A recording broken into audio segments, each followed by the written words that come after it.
Welcome back after the break. So ایک خط لکھا گیا بھارت کی جانب سے پاکستان کو، اور تاثر تو یہی آ رہا ہے کہ انڈس واٹر ٹریٹیز میں اب بھارت کو خاص دلچسپی نہیں رکھنے والا ہر لحاظ سے، ہر فرنٹ پہ. سو آپ کس طرح سے دیکھ رہے ہیں بھارت کے اس اقدام کو؟ نہیں، بھارت کے جب یہ آیا خط، یہاں جو ان کا ہائی کمیشن ہے انہوں نے ہمارے فارن آفس کو ایک خط لکھے اتوار کے دن، پچھلی اتوار کو. تو اس میں لوگوں کو ایک دم ہو گیا کہ یہ تو جی کمال ہو گیا، تو انڈس واٹر ٹریٹی جو ہے کہاں ڈیڈ لاک اور کہاں فارملی انوائٹ کرنا اور انفارم کرنا ہمیں ایڈوانس جو ہے فلڈ وارننگ دینا. تو یہ تو بڑا کام ہو گیا. تو انڈس واٹر ٹریٹی میں بھی یہی ہے کہ آپ اس طرح آپ شیئر کریں گے انفارمیشن. تو یہ تو لگتا ہے کہ اب بھارت انڈس واٹر ٹریٹی کو اس میں واپس آ گیا ہے، اور جو انہوں نے بینس میں رکھی ہوئی تھی اب وہ ختم ہو گئی. اچھا، لوگوں میں ایک دم جو ہے نا، اب لوگوں کو تو معلوم نہیں ہے نا کہ ٹریٹی میں ہے کیا، ٹریٹی میں کیا لکھا ہوا ہے. تو سینٹ آس معاہدے کی جو کلازز ہیں ذرا ڈفرینٹ ہیں. تو اس میں ہمارے فارن آفس نے بڑا صحیح رسپانس کیا، اس پہ ری ایکشن دیا کہ جی واپس آئیے آپ ٹریٹی پہ، یہ جو ہے نا گیمکس نہیں چلیں گے. کیونکہ معاہدے کے اندر جو ہے نا یہ معاملہ جو پرماننٹ انڈس کمیشن ہے نا پاکستان کا اور بھارت کا، اس کے تحت ہے. یوزلی اس قسم کی جو انفارمیشن ہوتی ہے سیلاب کے حوالے سے یا اور بھی جو ڈیٹا ہوتا ہے، وہ وہاں کا جو انڈس کمیشن ہے وہ پاکستان کے انڈس کمیشن سے شیئر کرے گا. جی، اس میں گورنمنٹ ٹو گورنمنٹ نہیں ہے معاملہ. صحیح.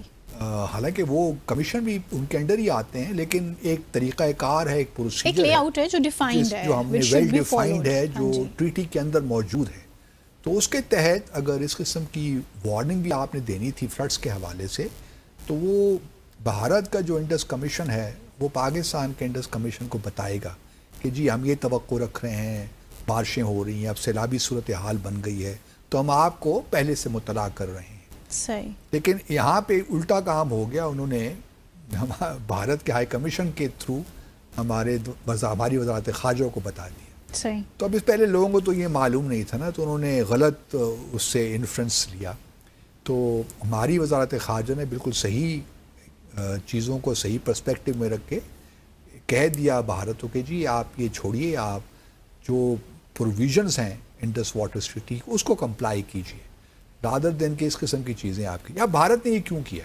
یہ ایک امپورٹنٹ سوال پیدا ہوتا ہے نا کہ بھارت نے تو پہلے کہا ہوا تھا کہ ہم نہیں کریں گے، ہم تو نہ فلڈس کے ڈیٹا شیئر کریں گے نہ کچھ اور انفارمیشن دیں گے. تو بھارت نے یہ کیوں کیا؟ کویسچن ذہن میں آتا ہے. میرا اپنا خیال ہے کہ اس کی 3 ڈائمنشنز ہیں. پہلا تو دیکھیے بھارت کا انٹرنل سارا معاملہ ہے. ابھی بہار میں انتخابات ہونے جا رہے ہیں جی، اکتوبر نومبر میں. تو بھارت جو ہے وہ اپنے لوگوں کو بتانا چاہتا تھا ایک لحاظ سے کہ جی دیکھیے ہم نے یہ کمیشن کے تحت، کمیشن کے ذریعے یا کمیشن کے تھرو انفارمیشن نہیں دی، ہم نے گورنمنٹ کو انفارمیشن دی ہے تھرو اپنے ہائی کمیشن. جس کا مطلب یہ ہے کہ جو ہم نے ایک پوزیشن لے رکھی ہے کہ اب یہ ابینس میں ہے ٹریٹی، تو یہ ابینس ہی میں ہے، لیکن اپر ہینڈ رکھنا چاہ رہا ہے. اپر ہے. تو یہ ان کو بتا دیا کہ ہماری پوزیشن میں کوئی فلیکسیبلٹی نہیں. اپنے لوگوں کو بتایا کیونکہ وہاں اینٹی پاکستان ریٹرک بکتا ہے نا الیکشنز میں، تو یہ اپنی وہی پوزیشن کو کنٹینیو کیا. لیکن دوسری جانب وہ پاکستان کو انفارم بھی کرنا چاہتے تھے. جی، پاکستان کو انفارم کیوں کرنا چاہتے تھے اس کی پھر ایک بائی لیٹرل وجہ بھی ہے. صحیح. کہ پاکستان کو اس لیے کہ ہم نے آپ کو یہ بتا تو رہے ہیں کہ یہ ایڈوانس آپ کو وارننگ دے تو رہے ہیں فلڈس کے بارے میں، لیکن یہ ہم آپ کو بتا رہے ہیں کہ جتنا بھی آپ زور لگا لیں گے نا یہ انڈس واٹر ٹریٹی اب واپس نہیں آنی. صحیح. اس لیے ہم آپ کو گورنمنٹ کے چینلز کے تھرو بتا رہے ہیں، اپنے ہائی کمیشن کے تھرو بتا رہے ہیں. آپ جو بھی کہیں، جو بھی آپ دھمکیاں ہمیں دیں، اب جو انڈس واٹر ٹریٹی ہے وہ ریہیبلیٹیٹ نہیں ہو سکتی، اس کو آپ بھول جائیے. ٹھیک. تو یہ ایک میسج یہ تھا کہ آپ یہ ٹریٹی اب اس کو آپ سمجھیے کہ یہ فارغ ہو گئی ہے. صحیح. یعنی یہ کہ میرا اپنا خیال یہ ہے کہ اب وہ شاید آپ سے نیگوشیٹ بھی نہیں کرنا چاہتی ہے ٹریٹی. وہ اس ٹریٹی کو بالکل ختم کرنا چاہتے ہیں، اڑا دینا چاہتے ہیں. وہ کہتے ہیں اس ٹریٹی کی ضرورت ہی نہیں ہے، کیونکہ اگر چائنا اور بھارت کے درمیان کوئی ٹریٹی نہیں ہے، وہ بھی اپر رائپیرین اور لوور رائپیرین ہے نا. صحیح. تو ہمارے درمیان یہ ٹریٹی کیوں ہو؟ بلکہ دیکھیے نا، ہم نے پہلے بھی ڈسکس کیا تھا، یہاں تو بھارت میں اس وقت یہ کویسچنز ریز ہو رہے ہیں کہ نہرو صاحب نے تو کمپرومائز کیا یہ ٹریٹی سائن کر کے پاکستان کے، تو اب یہ ٹریٹی بالکل اس کو فارغ کر دینا ہے. ابھی تو ایبینس کا لفظ استعمال کر رہے ہیں نا، لیکن with the passage of time اگر یہ ٹریٹی پہ کمپلائنس نہیں ہوتی تو پھر تو یہ بس خط ڈیفانکٹ ہی ہو جائے گی نا، پھر ختم ہی ہو جائے گی وقت کے ساتھ ساتھ. تو ان کا میرے خیال میں لانگ ٹرم ارادہ یہی ہے، اگر یہ حکومت رہ جاتی ہے 2029 کے بعد بھی یہ حکومت ہوتی ہے بی جے پی کی، تو میں نہیں دیکھ رہا انلیس کہ پاکستان کوئی ریئل پریشر ڈیولپ کر سکے، ایگزرٹ کر سکے وہ بھارت بہت پہ. مشکل ہے. وہ مشکل لگتا ہے مجھے. تو مجھے یہ لگتا ہے کہ بھارت اب اس کو ری نیگوشیٹ بھی نہیں کرنا چاہتا. پہلے تو یہ تھا نا کہ انڈر آرٹیکل 12(3) ہم اس کو ری نیگوشیٹ کر کے موڈیفائی کرنا چاہتے ہیں. جی. اب وہ بھی بات مجھے نہیں لگتی، اب وہ بالکل اس سے چھٹکارا حاصل کرنا چاہتے ہیں. صحیح. تو یہ پاکستان کو جس طریقے سے انفارم کیا، اس کا مجھے یہ ان کا مقصد یہ معلوم ہوتا ہے. پھر آبویسلی یہ بھی دیکھیے آپ نا کہ اس وقت چین کے ساتھ بھی پینگیں بڑھانے کی باتیں ہو رہی ہیں. صحیح. ایس سی او میں جائیں گے، اس پہ ہم کل بات کریں. جی جی. تو چین چونکہ اپر رائپیرین ہے، اور پھر دنیا کو بھی بتانا ہوتا ہے کہ دیکھیے ٹھیک ہے جی، ہمارا اب ایگریمنٹ تو ہم نے ابینس میں رکھ دیا ہے، لیکن ہمارے بھی ایک ہیومینٹی تو ہے نا، ہیومینیٹیرین کنسرن تو ہمارا ہے. تو ہم ہیومینیٹیرین جو کنسرنز ہیں بتانا دنیا کو یہ چاہتے ہیں کہ بھارت ٹھیک ہے، ہماری وار بھی ہوئی مئی کے مہینے میں، لیکن اور ہم نے اس کو ابینس میں بھی رکھا، لیکن ہمارا پھر بھی جو ہیومینیٹیرین ایسپیکٹ ہے ہماری فارن پالیسی کا، اس پہ ہم قائم ہیں، اور ہم نے پاکستان کو بر وقت انفارم کر دیا. تو ایک لحاظ سے براؤنی پوائنٹ دنیا بھر سے لینا چاہتے تھے، کیونکہ اس وقت تو زیر اعتاب تو ہیں ہی ہے نا. بالکل بالکل. تو اس وجہ سے تھوڑا سا ایک پاکستان کے کانٹیکس میں کہ دیکھیے ہمارے ٹینشن بھی ہے، لڑائیاں بھی ہو رہی ہیں، اور ہم نے اس کو بینس میں بھی رکھا، لیکن اس کے باوجود بھی ہم پاکستان کو انفارم کر رہے ہیں سو چائنا کو خوش کرنے کا تاکہ وہ بندوبست کر لیں. صحیح صحیح. تو ایک کانٹیکس میں اگر آپ دیکھیے تو چائنا کو بھی خوش، دنیا بھر کو بھی ایک میسج کہ ہم humanitarian. Would that be impactful in the case of China? Not really, کوئی مطلب ایک جسچر تو ان کی جانب سے، لیکن سب دنیا سمجھتی ہے نا. Exactly. لوگوں کا دیکھیے، لوگ تو ایک تاثر قائم کر لیتے ہیں، لوگ بھی امپورٹنٹ ہوتے ہیں، میں یہ قطعا نہیں کہہ رہا. ہمارے یہاں پاکستان میں جب یہ ہوا، اتوار کو جب رپورٹ ہوا، تو لوگوں نے ایک دم ایک اچھا تاثر قائم کر لیا نا کہ بھارت نے بڑا کام کیا ہے.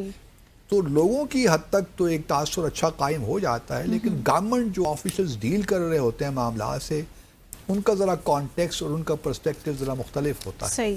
وہ چیزوں کو بہتر طریقے سے جانتے ہیں، چونکہ انہوں نے سب چیزیں ان کے ہاتھوں سے نکلی ہوتی ہیں، انہوں نے ان سے ڈیل کیا ہوتا ہے، تو ان کو معاملات کا زیادہ ادراک ہوتا ہے، معلومات ہوتی ہیں. صحیح. تو اس کانٹیکس میں بھی ٹھیک ہے، بھارت کو شاید ایک براؤنی پوائنٹ مل جائے، لیکن جو اصل معاملہ ہے وہ تو ختم نہیں ہوگا. وہ تو معاملہ تو اپنی جگہ موجود ہے اور وہ رہے گا. بالکل. کیونکہ پاکستان کے تو بڑے جو ہیں، بڑے آپ کہہ لیجئے کہ بڑے میجر کنسرنز ہیں، اور اگر بھارت جس طریقے سے ڈائیورژن کی کوشش کر رہا ہے، بلکہ بھارت کی سپریم کورٹ نے ہماچل پردیش ایک کانسیپٹ پہ جو وہاں پہ سیلاب آیا ہوا ہے نا، وہاں پہ اب یہ کہا ہے کہ جو حکومت بھارت اس وقت کر رہی ہے، جو ڈائیورژنس کر رہی ہے اور آرٹیفیشل اقدامات لے رہی ہے، ریورز کو اور جو کنالز بنا رہی ہے، ان کو روکے، کیونکہ یہ انوائرمنٹلی بڑے ڈیمیجنگ ہیں to the entire ecosystem. تو یہ بھارت کی سپریم کورٹ نے بھی اس کا نوٹس لیا ہے.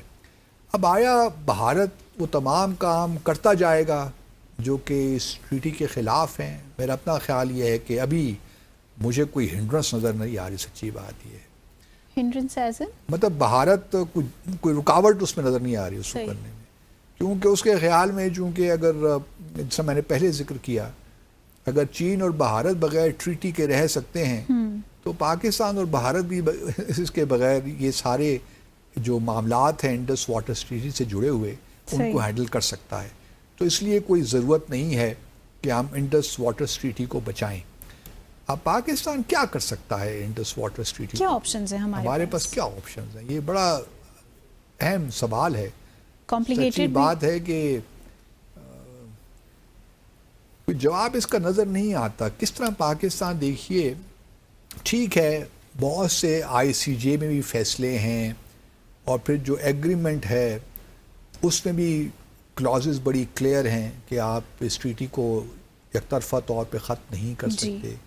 لیکن بھارت نے جو ہے انووک کر دیا جو ایک پہلے بھی ہم نے ڈسکس کیا تھا ایک پرنسپل جو ہے ریبوس سٹینٹیبوس جو آرٹیکلس جو کنونشن ہے نا convention on the law of the treaties اس کا آرٹیکل 62 ہے شاید اس کے تحت کہ جب حالات تبدیل ہو جاتے ہیں تو آپ ٹریٹیز کو سسپینڈ بھی کر سکتے ہیں یا ٹرمینیٹ بھی کر سکتے ہیں. تو بھارت نے اس کو انووک کیا ہے حالانکہ اس کنونشن کا بھارت خود بھی پارٹی نہیں ہے اور نہ پاکستان اس کی پارٹی. ہم نے بھی اس کو تسلیم نہیں کیا وہ اس کنونشن کو اور بھارت نے بھی نہیں کیا. بھارت نے وہی چیزیں جو بھارت لیکن بھارت کے انٹرنیشنل پرنسپل تو موجود ہے تو بھارت نے اس کو انووک کر دیا.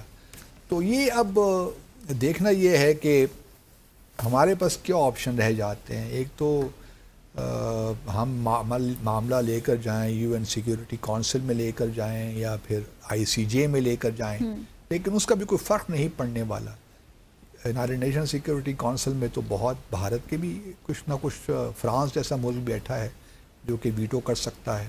پھر ICJ میں اگر ایڈوائزری اوپینین آ بھی جاتی ہے تو فرق نہیں پڑتا. اس سے پہلے دیکھیں نا کورٹ آف آربیٹریشن نے بھی تو کہا ہوا ہے نا دا ہیگ نے کہ یہ جو بھارت نے یونیلیٹرل فیصلہ کیا یہ بالکل انلیگل ہے لیکن بھارت پہ کوئی فرق نہیں پڑا. جی تو بھارت کا جو اب معاملہ ہے وہ تھوڑا سا ہمارے لیے اس پہ سوچ بچار کی ضرورت ہے کہ کس طرح ہم اس پہ واپس آ سکتے ہیں. صحیح بالکل سوچنا پڑے گا ہمیں کیونکہ کلائمیٹ چینج بھی دیکھ رہے ہیں ہم ایکسپیرینس کر رہے ہیں. So let's take a short commercial break hair.